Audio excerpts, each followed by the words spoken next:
Right, so in today's video, I'm going to be going over the shoes that I used for my marathon training over the last few months. So first, I'm going to talk about what kinds of shoes that I have in my rotation and what each of those shoes are and why I picked them and how I use them. So I have a pair of daily trainers.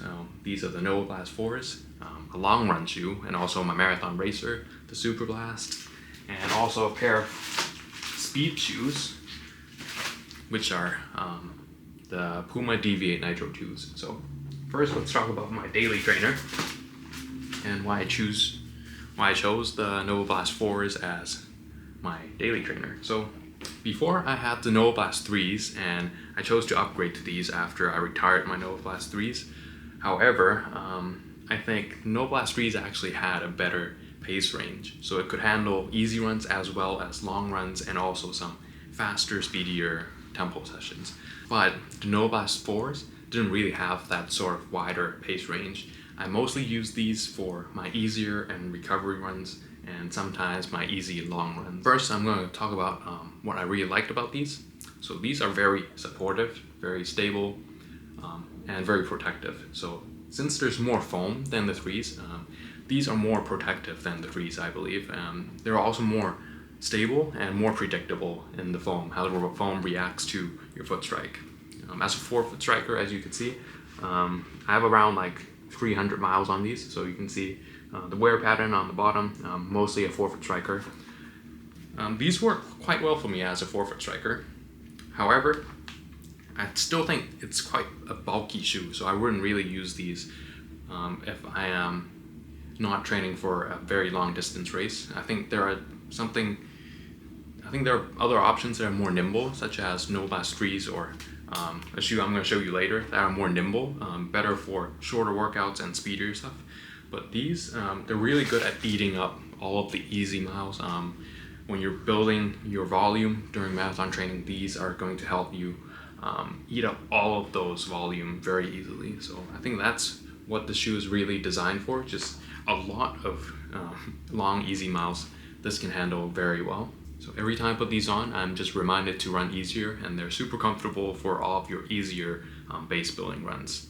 However, it cannot do everything that the Novablast 3 could do, such as the faster tempo works. So this is where this shoe comes in.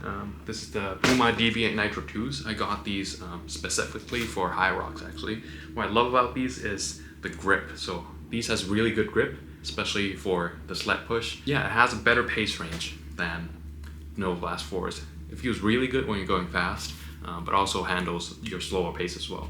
The back has a firmer foam, so when you're running a little bit more relaxed, landing further backwards, it has the firmer foam to give you enough support so it doesn't feel unstable or anything. But if you're going faster, you're putting more force into it, landing more towards your forefoot. You're going to compress the foam at the front. It has a softer foam at the front, so you're going to compress the foam and then roll forwards, guided by the plate inside. And then once you toe off, the foam kind of decompresses very quickly.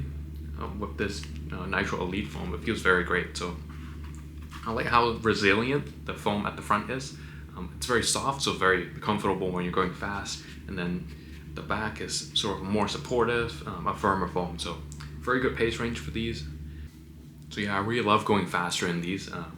Rolling forward, compressing the nicer, softer foam in front it feels very great.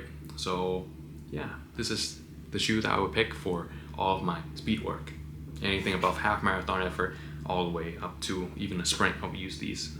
I wouldn't really use these for my daily training. I know a lot of people do, but it's a little bit too narrow for me, and the Novablast 4s just feel a lot more comfortable for all of my daily easier miles. So this is my high rocks training and also speed work shoe.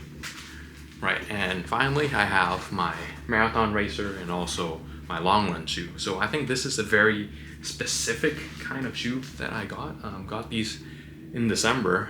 Surprisingly, I got these under retail, which is super rare, but I believe these are real. I got them off of StockX, so they're verified, but I managed to find these under retail. It's just this colorway too. It's not a bad looking colorway. I'm not sure why it's under retail, but yeah, I got it under retail, which is steal for a pair of very, very nice shoes. So the biggest difference between the Superblast and the Novablast, like from the looks of it, they look super similar. I thought they were the same shoe when I was first getting into running, but so it gives you a lot more forward momentum to guide you through like a long block of marathon pace intervals. So that's why I love this shoe for, is to do very long workouts. For example, like a long run with marathon paced intervals in between. This is what I use this shoe for.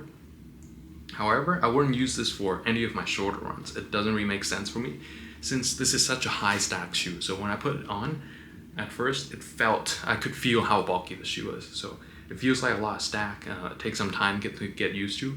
And I wouldn't use these for my daily training as well. It just feels like too high off the ground. It doesn't feel too natural to me. So yeah, these are the shoes that I've used for the last block of my marathon training. Most of these are like really high stack shoes. So I'm looking forward to like trying some lower stack shoes, something a little bit more nimble, because wearing high stack shoes all the time, it feels a little bit unnatural and it's a lot of shoe on my feet, I feel.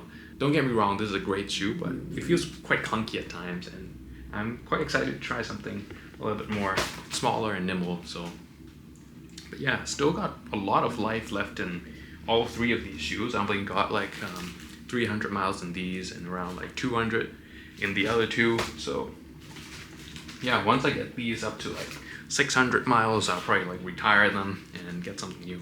So yeah, if you have any questions, let me know. But yeah, this is pretty much it for today's video. I'll keep you posted.